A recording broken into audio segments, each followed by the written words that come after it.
Live on tape, Work in Progress, a World at Work podcast about work, life, and everything in between, with award-winning radio host Tom Alexander and WorkSpan's Not Safe for Work columnist Charles Epstein.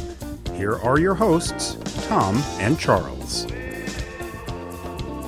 And welcome to Work in Progress. My name is Tom Alexander, along with my partner Charles Epstein. Hey, Charles. Hey, good morning, Tom. How are you? I'm doing well. You sound in particularly good voice. Mellifluous, in fact. Wow, that's high praise coming from you. Thank you. I'd like to say that it's a product of spending a good amount of time with a voice coach and doing all the right things, but it's really simpler than that. I swapped out the old mixing board and the old mic for a new mixing board and a new mic. The other stuff was state of the art, but I think this is even better. It's simpler. I think the signal is a lot cleaner, and I think this is going to be a good thing. But I'll take mellifluous at any time. Thank you very much. I didn't get the memo on that, but that's terrific. And I gotta say, you keep sounding like that. I just may not be able to stand you. Well, that's the good news. The bad news is that I'm struggling with a cold. So, I'm not at peak mellifluousness. So I guess it's good to know that I might even get more mellifluous as we progress. Wow. Yes. Just putting you and our listeners on notice. Yeah. But I promise I will never, ever be tempted to take it to the next level and break out into any soliloquies or, God forbid, song. So you have my word on that. Well, I appreciate that, Charles. Thank you. And I think I can speak for all of us when I say thank you. Sure. Anyway, we were talking before we came on. We were just reminiscing about some of the people we worked with and for. Some good bosses, not so good bosses, very bad bosses whose very name makes you want to punch a hole in a wall. We've also, both of us, worked among people, coworkers, some good, not so good. Let me ask you a question. If you had to boil it down to one trait, one personality trait in a boss or coworker that consistently made that person toxic or simply bad, what would it be? You have 3 seconds to respond. Oh, geez. Closed-mindedness. Okay. That's fair. I'm asking in part because I came across an article the other day. Check this out. 11 bad personality traits costing you business. The success of a business is due in large part to the personalities of the people who run it. Mm-hmm. You can have the most amazing, innovative ideas, but you have a toxic personality that repels even your most loyal customers. That must be a very, very toxic personality. And most diligent employees, you may be single-handedly costing your business time and money. And the writer goes on to talk about low emotional intelligence, inflexibility, not following through, impatience, being a control freak. One trait particularly caught my eye: chronic sarcasm, in part because it's something I've been accused of. You'll recall a colleague of ours. Yes. I apparently wore him out with what he thought was my relentless sarcasm. Of course, I thought I was just being ironic and amusing. Sometimes maybe not so amusing. I wanted to make a point, but, I guess sometimes a fine line, and I could see it being off-putting, particularly if, I've lost the thread and lost the sense of where irony ends and it sort of escalates into sarcasm. Well, I'll tell you, I've seen your unflinching straight face. When you say, you'll say, you will say something with just the straightest face, and just taken on that, you just think it's absolutely true, and of course, it's not true, and we're still all, I'm still scratching my head on a few little tidbits you've dished out over the years, but not exactly sarcasm, but it's It's sarcasm's a distant cousin, I guess you could say. Yeah. I've had a few of those myself. I will cite one thing when I was working in radio at a large radio conglomerate in the Northeast, which shall go nameless. And I just happened to walk into a big copywriting sales meeting, and I wasn't late, but I was one of the last people to go into the meeting, and there were 15, 20 people in there. And I just said, I've called you all here today to reveal the murderer. And it just kind of went over like a lead balloon. No one really appreciated that, except for one guy that got a big chuckle out of it. But that's about it. So sarcasm, yeah, I've been accused of a bit of sarcasm myself. Yeah, well, maybe you could have recovered and the next day sent them all some Agatha Christie books and they would have gotten the joke. But yeah, I think so. Yeah, I take your point. By the way, to what you say is my standard shtick. I would call it weaponizing a deadpan. Oh, yeah. Yes, that's exactly what that is. Weaponizing a deadpan. That's Yes. Yeah, you are the master. I mean, I think anyone can go to you for that, and it's if you've never been through it, folks, it's quite harrowing. I can tell you that. Yeah, well, I know it's a little bit unfair because it's like, I have the information. I'm withholding that information. You don't know what to believe. So I guess it's a little bit unfair, but it is so much fun. Yeah, no, you're you are the master. But another thing that's not in this article and is probably very different from what we're talking about, sarcasm, irony, weaponizing, deadpan, call it what you will. And I know we've talked about this because we've run into any number of people where this applies. I would call it overly or over agreeableness. It's the person who's always going along to get along. He is with every group in every picture, always rides the consensus with every meeting, leaves very, very few fingerprints, and manages somehow, because these people don't typically have a great deal of skill. They have not really left any kind of a mark, don't really contribute any ideas, but miraculously managed to survive wave after wave of layoffs. Yes. Yeah. If I'm a boss, I would call it insidious agreeableness. I like that. Insidious agreeableness. Yes. Yeah. We have had a few of those people cross our paths over the years. And then, of course, when you talk about the agreeableness, it's almost to Larry Tate level. If you remember Bewitched back in of course. Back in the day, Larry Tate always agreeing with the client no matter what. Yes. Yes. Or another great example of that, now that you mention it, is Jeff on Curb. He's agreeable to the point of enabling all of Larry's craziness. That's right. Yeah, I guess in that context, it falls into the category of the classic comic foil. But still, if I'm managing a group of people, that's kind of what I'm looking for, because that kind of get lost, because those people tend to be very good at fading into the fabric. That's one of their skills. Yeah. Well, we'll certainly learn more about this with today's show. Our guests include Ashley Goodall. He's a Senior Vice President, Leadership and Team Intelligence at Cisco, and the author of 9 Lies About Work. Very interesting book. And then we'll be joined by a futurist, Charles, a digital anthropologist. And speaking of books, the author of 7 best-selling books, and his name is Brian Solis.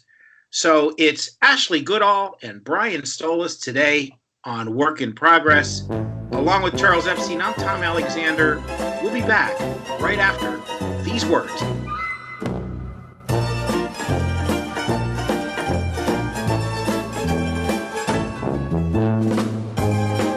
This is Work in Progress.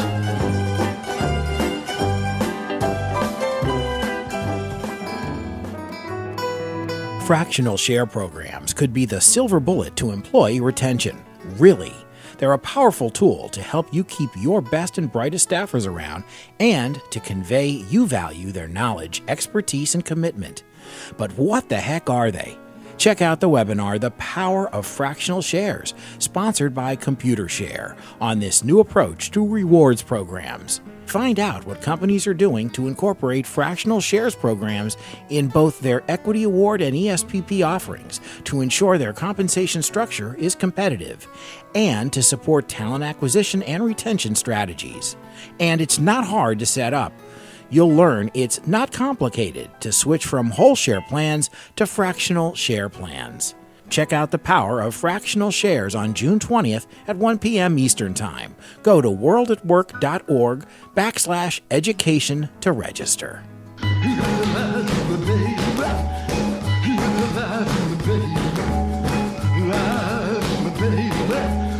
Our guest is Ashley Goodall. He's the Senior Vice President, Leadership and Team Intelligence at Cisco. Ashley is an executive leadership expert and author and has spent his career exploring large organizations from the inside. He is also the co-author, along with Marcus Buckingham, of 9 Lies About Work, a free-thinking leader's guide to the real world. That's published by Harvard Business Review Press, which we look forward to discussing here today. Ashley, welcome to Work in Progress. Hey, thanks, guys.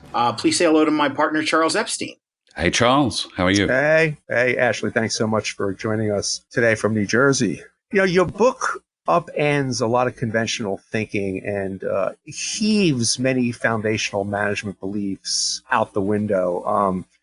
Reading it reminds me of the famous William Goldman line, the legendary screenwriter, who famously said, "No one knows anything." Well, what I particularly like is that you pull no punches. It's not 9 myths or 9 things that aren't quite, or sorry, you've been misled.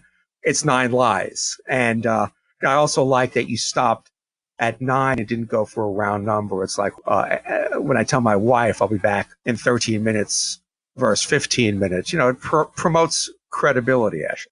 It's a funny thing it does, doesn't it? It Odd does. numbers. Yes. This would be a fabulous piece of career advice for anyone. When Yes. you promise something, promise an odd number. There you go. I just want to quote. This is an interesting quote from your book, and I think it sort of sets everything else off. We all know that something is wrong at work. The futility of setting goals in the new year, the stress of being rated on these goals at year's end, the indignity of getting candid feedback from our manager, and the insult of being told we should crave it. Like the advice to strive for work-life balance or to become the well-rounded leader, our work experiences feel fake and out of touch with reality, end quote. Ashley, that's pretty grim. And it that corresponds with, I think, with a lot of folks' experience at work every day. So you have to, if you're going to improve the world of work, first you have to look at it as it is. And I think the idea in the book, or the motivation for many of the things in the book, is the things we think are true just aren't true. We actually start it with a Mark Twain quote. It's not what you don't know that gets you in trouble. It's what you know for sure that just ain't so. And there are many things that we know for sure, as it were, in the world of work, that when you push on them a little bit, you discover that they just don't so. And the impact of all of this is that we lose sight of actual people at work. It is ironic because in many ways you'd say, well, that's all there is at work. It's a bunch of humans coming together to do something. But if you look at the way that we design the world of work, it doesn't appear to have been designed to work the way that humans work. And that's what we're trying to push into. Ashley, you describe the book as an expose of the disconnect between the way you know you work best and the ways you're told to work. We'd like to discuss several of these lies, beginning naturally with lie number 1, which is people care which company they work for. Now, research shows that once people join a company, how long they stay and how productive they are depends on how much they like their team, not their company, which makes sense. But isn't there something to be said for the role of a company via its culture in influencing the makeup of your team? I'm not sure they can always be viewed as independent things. It's important that you note we start with the evidence. One of the things that we've tried to do in every one of the 9 lies is to say, well, what's the evidence about how people actually work? What can we see? What can we measure? and where does that carry us, so that we are living in the world of findings, not in the world of philosophies, if you like. And I think that's one of the virtues of what we've done. In terms of culture, it's a funny thing, but if you say to people, what's the culture of your company? They will say there is one, typically. They will say, well, it's innovative or it's friendly. Most people will say my company is a fairly friendly place. I like the people here are just special and different, which is odd because almost everybody says the people in their company are special and different, which leads you to believe they may be not that special and that different. We just like people. That's a beautiful thing. But you try and push a little bit beyond that and say, all right, well, how do you behave differently because of the culture of your company? How do you behave differently? And occasionally you'll get some examples. But very often, what you'll sort of slide into is a sort of abstract mush of, well, it's just sort of reassuring that we know what we're all about. On the other hand, if you are thinking about doing your best work every day, if you're thinking about expressing what's in you that you want to share with the world, your unique contribution, if you're thinking about support, if you're thinking about collegiality, all of those things actually live at a very local level. All of those things emerge from the people you see every day, and the people you see every day, for most intents and purposes, is your team. So culture it's not nothing, but I think we've failed to understand it clearly. It's a tribal identifier, if you like. It gives us a larger sense of home. But what all the research is telling us is that if the local home, if the team isn't working, it doesn't matter about the culture. People will leave a bad team experience. And we've seen this at Cisco. If I move you from one of our 50% most engaged teams to one of our 50% least engaged teams, you're still working for Cisco, by the way, because I've moved you within Cisco, so you're still seeing, if you like, the Cisco culture, but your chance of walking out the door increases by 45%. So the evidence tells us there's something going on that is inside and more precise as an idea than culture. And if we want to build great companies, we can only do it by building great teams. Interesting. So I guess it takes a team to build a team. I hate to simplify, Ashley, and I apologize. Moving right along to lie number 4, which is the best people are well-rounded. And again, I'm quoting from your book here. Parents, teachers, managers, we all act as though the best child, student, employee possesses a broad spectrum of skills, and that quote-unquote learning means buckling down and acquiring the skills they lack. Studying the real world, however, and you do not find that excellence and well-roundedness go hand in hand, end quote. Now, I have to say, my parents instilled the virtues of well-roundedness. Just to give you an example, my dad spoke 7 languages, played table tennis, was a dedicated magician, and most importantly, organized the harmonica club at the development where he lived. It's a tough act to follow, but just to give you an idea of his emphasis on well-roundedness. But in business, you say that it's overrated. My question is, why is that? And what is the alternative? Yeah, I think we all have a sort of instinctive theory of growth that is very remedial. I think where it probably comes from is we're all, for whatever reason, the way that we're wired, we're all acutely aware of our shortcomings. These are the things that cause us pain in the world, if you like. Oh, I didn't do this very well. Oh, I could have done that better. And so we live in a world of, our theory about development is if I could only remove all my shortcomings, if I could only fill every gap in capability that I have, I would be a better person. Again, the evidence would tell you that, yes, of course, you would have acquired skills you didn't have, for sure. But actually, that wouldn't make you excellent. It would just make you less bad. And the evidence for this is go and look at people who are excellent at whatever they do in whatever walk of life, and you will find that they've taken a few signals, skills, and abilities and appetites of theirs and honed them and honed them and honed them and honed them until they become supremely powerful. So if we're in the adequacy business, by all means, let's focus most of our attention on filling our gaps. If we're in the mistake avoidance business, then let's make sure that we can all do all the necessary things. But those are very different businesses than the excellence business. If you want to be in the excellence business, you've got to figure out what is working and how do I amplify that? And that's the lesson from the real world.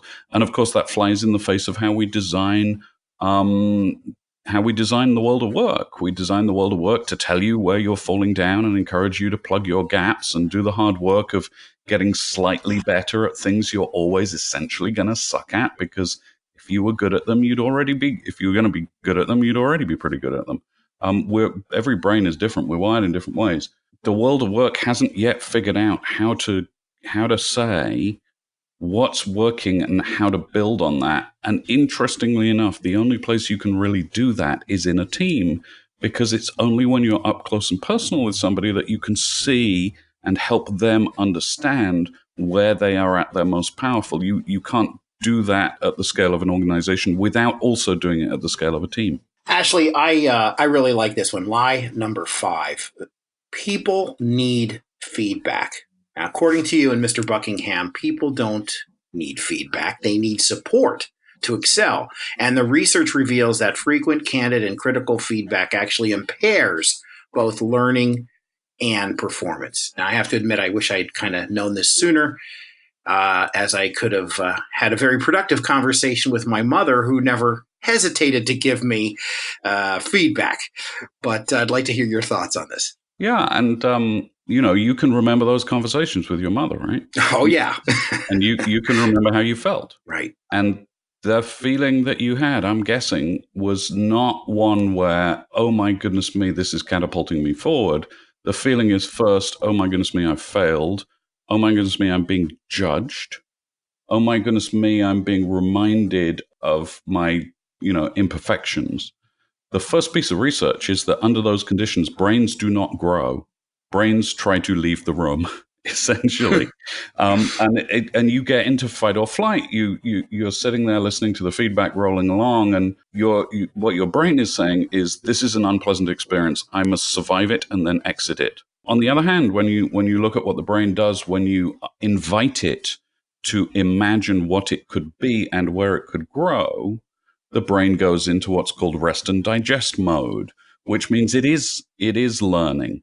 So we know that we learn under certain conditions and not under other conditions. If we want to help brains grow, we have to invite them to explore with us where they're going to be at their most powerful. So that would be one point. But then, of course, you come back and you say, well, hang on, what if there's a risk? What if there's a risk that somebody is going to fail? And that motivates a lot of the feedback that we give at work, whether we say it explicitly or not.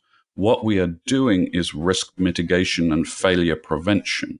And again, it links back to the conversation we were just having about what excellence looks like. Excellence is not the result of removing all the flaws. Excellence is the result of finding out what works and turning it up to 11. So we can, of course, say to somebody, you didn't deliver on the outcome I needed you to deliver on, or you missed a step, or you got a fact wrong.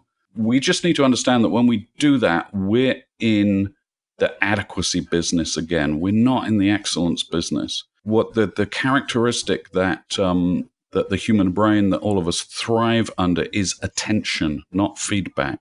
It's attention to what we do best. And so that's the finding. And again, we are on the cusp of a world where feedback at work is automated and always on and app enabled. And there are plenty of companies in the world already where you can get feedback from people you've never met about something you did 2 weeks ago that they just want to chime in. None of that is going to help us build wonderful careers. None of it is going to help us build excellence. It might help us mitigate occasionally if someone manages to get past the fight and flight and actually extract some nugget from all of this. It might help us avoid failure, but it's not going to build excellence. Mm-hmm. We're speaking with Ashley Goodall. He is the Senior Vice President Leadership and Team Intelligence at Cisco. He's also the co-author, along with Marcus Buckingham, of 9 Lies About Work, a free-thinking leader's guide to the real world. We have a little more to discuss with you, but why don't you share with our listeners where they can get the book? Yeah, so the book is available Amazon.com, Barnes & Noble, anywhere books are sold. Wonderful. Excellent. Ashley, I know the book is fairly new, but I'm wondering, you are a deliverer of some pretty bracing truths, arguably necessary truths, and you're delivering it in a culture, certainly I guess you can also say a business culture, where I think people tend these days to get information that plays to their biases, information that confirms what they're already thinking, and so on and so forth. So I'm curious, given some of the counterintuitive nature, the hard truth telling aspect of your book, what's been the initial early reception or the comments, and what are you expecting going forward? Many people, I think the vast majority of people who've responded or sent in a comment or put a review up on Amazon, for example, have said this is a breath of fresh air. That's that. If I would summarize everything in a few simple words, that's what I'd say. Because actually, what we are trying to engage with is the lived experience of work every day. And to start with, what do we see in the evidence and what do we see in the real world? Those two thoughts. What's measurable about how humans grow, behave, thrive, and what's our experience of work every day? And I think we've been successful in our attempts to describe as plainly as possible the real world of work today, both in terms of where it falls short and in terms of where it's actually magnificent. There are wonderful, wonderful things at work. I mean, we wouldn't be writing this if we weren't big believers and passionate believers in the power of work to lift us up. We spend a hell of a lot of time there, and wonderful things can happen in the world of work. We think that more wonderful things can happen if, you like, we get out of our own way a little bit. And so far, I think many of the readers of the book have been responding to that idea. Interesting. I mean, to put it in advertising parlance, maybe HR needs to eat a little bit more of their own dog food, if you will. Well, yeah. I mean, there's one thing that we talk about in the book that I think actually underpins a lot of the reason for this all coming about, the way we've designed the world of work. And the idea is that we have poor theories of other people. There's a particular human bias that if you ask us to explain other people's actions, we go, well, it's because of who they are, it's because of their characteristics, it's because of their skills, particularly if somebody does something wrong. If somebody's late for a meeting, for example, we will describe that and go, well, they're late for a meeting because they're disorganized, obviously, and they can't run a calendar, and they don't plan properly, and they're late, bad behavior because of who they are. But when it comes to ourselves, we are much more generous in our interpretations, and we tend to ascribe our own failure, particularly, but performance in general, to our circumstances, to what's going on around us. So we would tend to say, well, I was late for the meeting because somebody grabbed me in the hallway and needed to talk, and I needed to give them a moment of attention. And this asymmetry is, I think, why we design work the way we do. We're convinced that those other people over there, need fixing. I don't need fixing. I'm just a creature of my circumstances. So I don't need to turn my own tools on myself. I've just designed them for all the poor other people who need me to sort them out. And that's why we have feedback, and that's why we have goal setting, and that's why we have planning to make sure we know people are told what to do.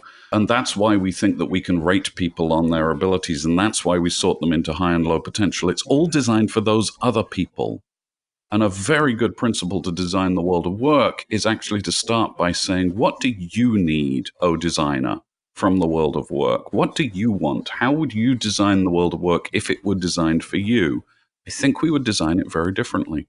Ashley, we really appreciate your time today. This is very interesting and enlightening for us, and we've really enjoyed speaking with you. Our guest has been Ashley Goodall, the Senior Vice President of Leadership and Team Intelligence at Cisco. He is also the co-author of 9 Lies at Work, a free-thinking leader's guide to the real world, is published by Harvard Business Review Press and available where you would expect. All the locations, Barnes & Noble, as well as Amazon, and so forth. And I would encourage you to pick up the book. Ashley, thank you so much. Hey, thanks, Tom, and thanks, Joel. Thank you. We'll be back right after these words.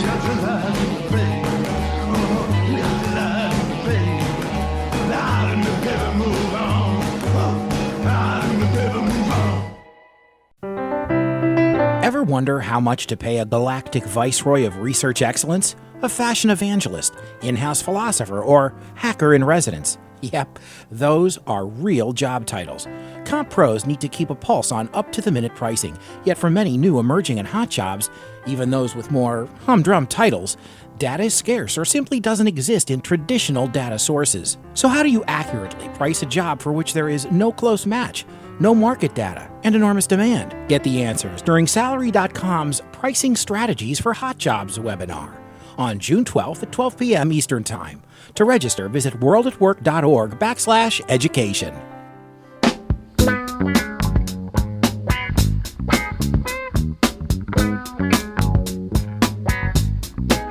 We got to stop all day from messing up the light. When what we understand, this is a lesson on the chance. Everybody, it's a future shock. And we're back on Work in Progress. Brian Solis is a principal analyst at Altimeter, a digital analyst group. Brian is one of the world's leading digital anthropologists and futurists, and the author of 7 best-selling books. His research and his books help executives and also everyday people better understand the relationship between the evolution of technology and its impact on business and society, and also the role we each play in it. Brian, welcome. Hey, hello. Please say hello to my partner and good friend, Mr. Charles Epstein. Well, Hey, hello, Brian. Charles. Hello, Charles. Thanks, guys, for having me on. I'm really looking forward to this. It sounds it. I think you're about to break into song, Brian. Hello. You'll be swell. You'll be great. Gonna have the whole world on a plate. Starting here, start now, honey. Everything's coming up roses. Hello. I don't even want to attempt that. But calling in, of course, from the nerve center of Silicon Valley. You know, Brian, I know I'm not the first to say this. When I have a chance to speak with a futurist, my first instinct is to ask you which stocks to short, but I'm not going to do that. Yeah. I hate to let you and your audience down, but the job of a futurist, let me tell you that if I knew the future, I would not be on this podcast right now. I would be like on a beach with a cocktail, maybe some reggae music in the background. But my futurist role is really just playing out scenarios. Like, for example, if everybody lives on their phones every single day and they can't put them down, what does the future of work productivity look like in 5 and 10 years, and play out those scenarios so that we could take steps to do something about it today? Sure. By the way, I can't help myself, but anytime I seriously speak to a futurist, I'm always reminded of the Douglas Adams line. Future is here, it's just unevenly distributed. That is a good one. Yeah, it is. You know, I see you refer to yourself as a digital anthropologist. When I think of anthropology, I think of someone who spends time learning about different, often remote, exotic cultures. Often it's about cultures that have been untouched by modernity for centuries. Our digital culture is actually the opposite, as it's so ubiquitous. So my question is, how do you define digital anthropologists? Do you need any special tools or training to go out among the digital natives? Yeah, that's a really good question. So I started using the term digital anthropology in the late 90s. And I'm not an anthropologist by training, self-taught. And in fact, I had to self-learn a lot of the social sciences as a matter of trying to understand the humanity of the internet. And the most interesting thing about it is that the field of digital anthropology didn't exist formally until recently, and the reason why I set out on that is as an analyst and as also at the time a technologist. I had my own startups. I believed that future markets were going to play out online and then affect the real world rather than the real world playing out online.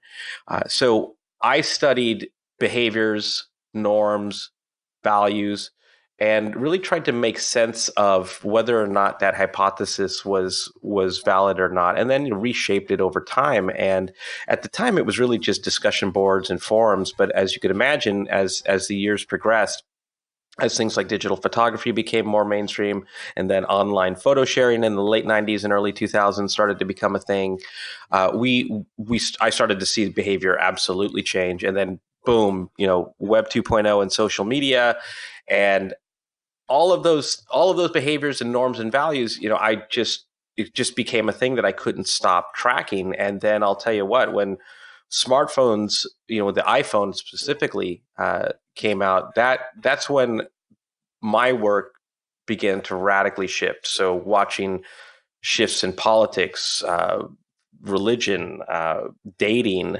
and reverse engineering that to what it means to education. What does it mean to customer experience? What does it mean to employee experience?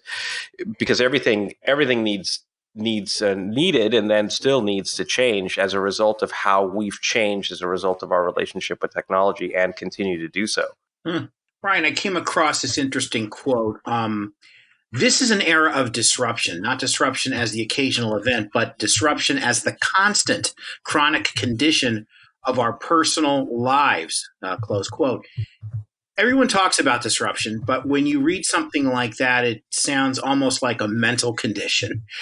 Seriously, we hear this word bandied about constantly, and like any buzzword, it gets applied to some of the most ridiculous things.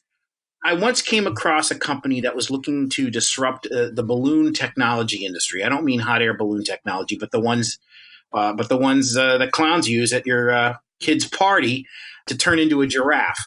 That said, my question is, how would you define disruption?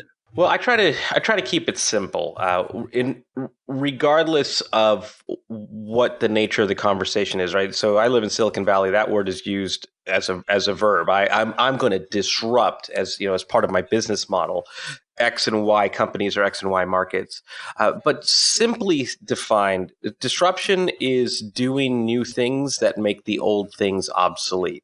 So in a very simple and probably overused example, you can compare Ubers and taxis. You can compare Amazon and bookstores. You could compare Spotify versus iTunes, or Netflix versus Blockbuster. So essentially, when the behaviors change so dramatically as a result of what's new, what is no longer able to keep up because it just doesn't bode well with your life or your work. You write and talk a lot about the importance of creativity. For some reason, it always reminds me of Andy Warhol's response when asked to define art. Art, he answered, is a man's middle name. Classic. Classic. I'd never heard that. Yeah, it's a classic line. It's great. In a recent blog post, you wrote this: we didn't lose our ability to focus or be creative. We were programmed away from it toward a direction where our attention is heavily monetized. It's by design, end quote. What do you mean by this? Wow, there's two deep meanings to that. One is, there's a sense of urgency around it. And part of my life's work right now is around this area, which is Facebook, Instagram, YouTube, Snapchat, any platform that is sort of part of our day-to-day life is usually sharing in common its design techniques, which is rooted in what's called persuasive design. So they use a lot of tricks in the design of the program to make them addictive, to make you fully hooked into it so that you constantly start your day and end your day with it, that you're reaching for your phone 100 times a day to continually see what's new or to consume more and more content or to share more and more content. And so those techniques make these applications addictive without the understanding or appreciation of what those addictions or behaviors look like inside and outside of your body over the years. And so that statement was specifically to thought leaders around the world to say, you are even part of the problem without realizing it. We all believed smoking was good for us until it wasn't, right? And that took years and years, if not decades of work to finally bring out the truth. We're starting to see that with climate change. We're starting to see that with sugar. We're starting to see that with with meat products now. But I think my work is that I want to keep the conversation in the markets, at least in my research, productive, right? So it isn't just exposing that this is happening, it's also exposing what are we going to do about it. On one side, I help organizations. In fact, I was recently partnered with a company called Two Hat to look at ways of making it part of their revenue model, making it so successful for them to think differently about how we engage their communities and the content that communities consume and share, so that it is better. There's better monetization models there for them. You spoke about the addictive nature of App X, and I always say that the platform that is, so addicting is Facebook, because I like to refer to it as the attaboy platform, because you post something and you're just waiting with bated breath, for the thumbs up or the laugh or the. Well, yeah, we've got. I call us accidental narcissists, right? I mean, the platforms basically are all rooted in, hey, look at me, and then we all get into that vicious cycle of exchanging attention for likes and validation, and that becomes that becomes very addictive. Aside from all of the chemicals that are swishing around in your body every time you do that, and then your brain and the neuroplasticity of you're literally rewiring your brain for that to become part of your daily routine, and almost dependent on it, like codependent on it. Not almost, but actually dependent on it. And what ends up happening is over time you spin your life into this direction that even you didn't say this is exactly where I wanted to go. It just sort of happened because that's that programmed into you sort of thing. And then what ends up happening over time, at least in my research, I found that these things like self-esteem become an issue. Things like the inability to be as creative or to dive deep or focus like you used to is completely compromised.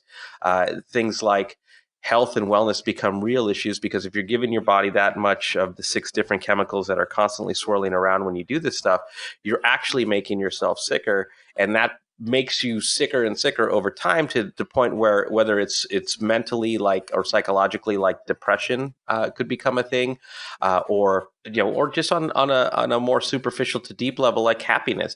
I mean, the things that I don't want to scare or depress anybody, the things that we could talk about that happen on those fronts are just now starting to be researched. Everybody on Facebook living their best life. So it's very curated. I think there's a business opportunity for a platform where everybody is encouraged. In fact, you can only post pictures and so forth of your lowest points, and we just call it Schadenfreude a book, and we're done.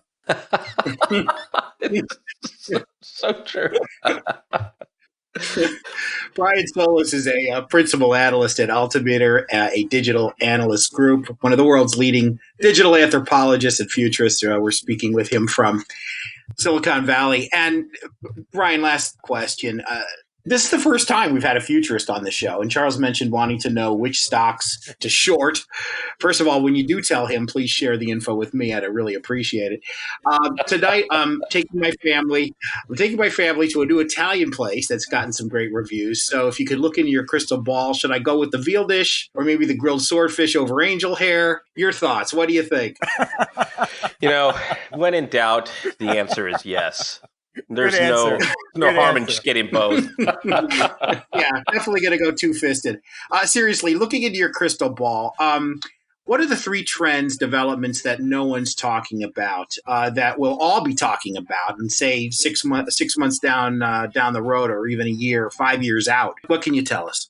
I think this story that we've been talking about today is going to become front page news, especially as we get closer to the next election. And that's because the same techniques that go into persuasive design around you using these apps and networks more also is what goes into a lot of the trolling and fake news. They get you to click, believe, and share more. So I think this is going to be something that, from an awareness standpoint, we're going to see the alarm bells go off on all fronts. And I think at some point, hopefully, we'll get past our own cognitive biases to say, "Hey, wow, maybe I'm part of the problem." And that's not a prediction; that's more of a hope.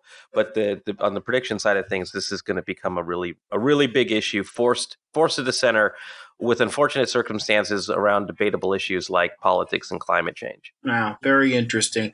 Well, listen, we really do appreciate your time today. Thank you so much for joining us. It was a lot of fun. Yeah, my pleasure. Thank you, guys. It was fun, and I hope to do it again soon. Brian Solis, principal analyst at Altimeter, also a best-selling author of 7 books.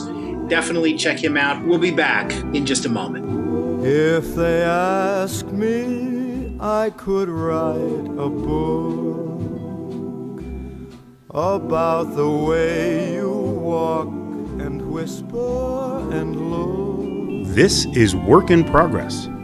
I could write a preface on how we met, so the world would never forget. Executive compensation pros have one of the toughest jobs in HR. Seriously. They must always feel like they're about to step into quicksand, an alligator den, or on a landmine. You get the picture.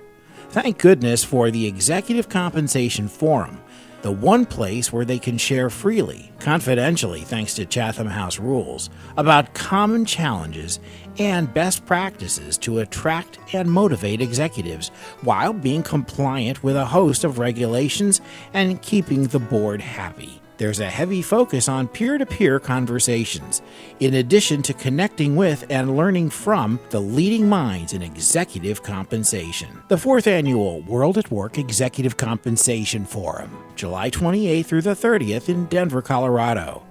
Go to worldatwork.org/events to register.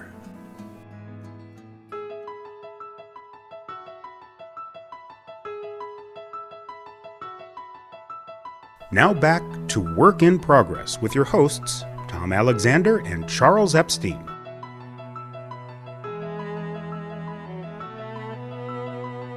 Wrapping things up now on Work in Progress along with Charles Epstein. I'm Tom Alexander, and Charles, really interesting show.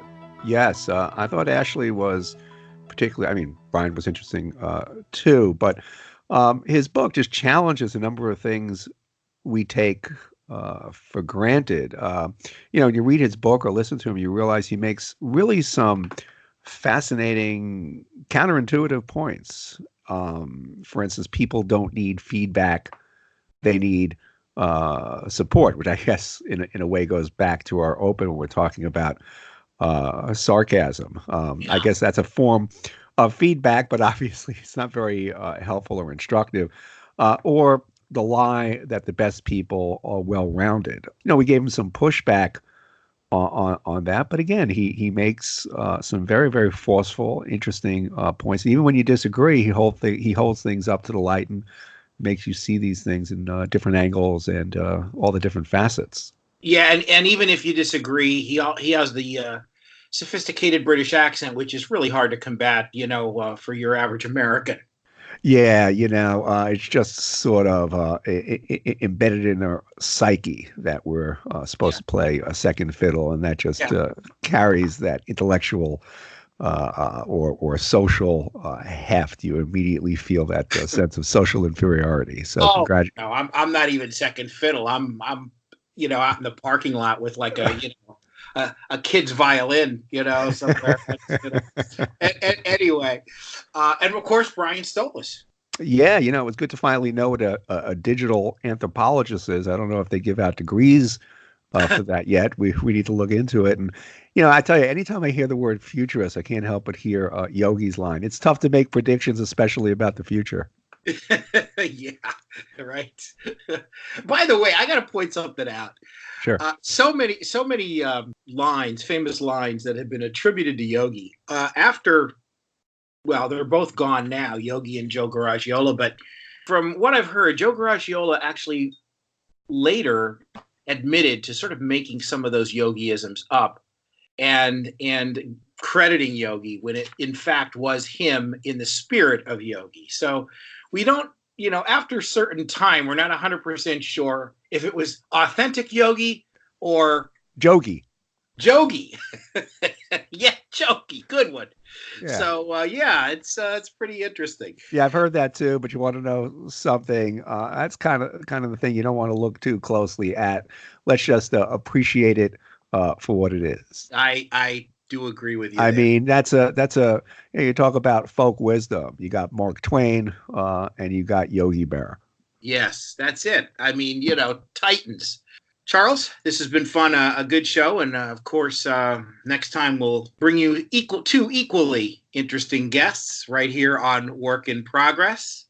For Charles Epstein, I'm Tom Alexander. We thank you so much for listening, and we'll see you next time. So long, everybody. This has been Work in Progress, a World at Work podcast about work, life, and everything in between, with award-winning radio host Tom Alexander and WorkSpan's Not Safe for Work columnist Charles Epstein. For more, visit worldatwork.org/work-in-progress. That's worldatwork.org/work-in-progress. Join us next week for another edition of Work in Progress.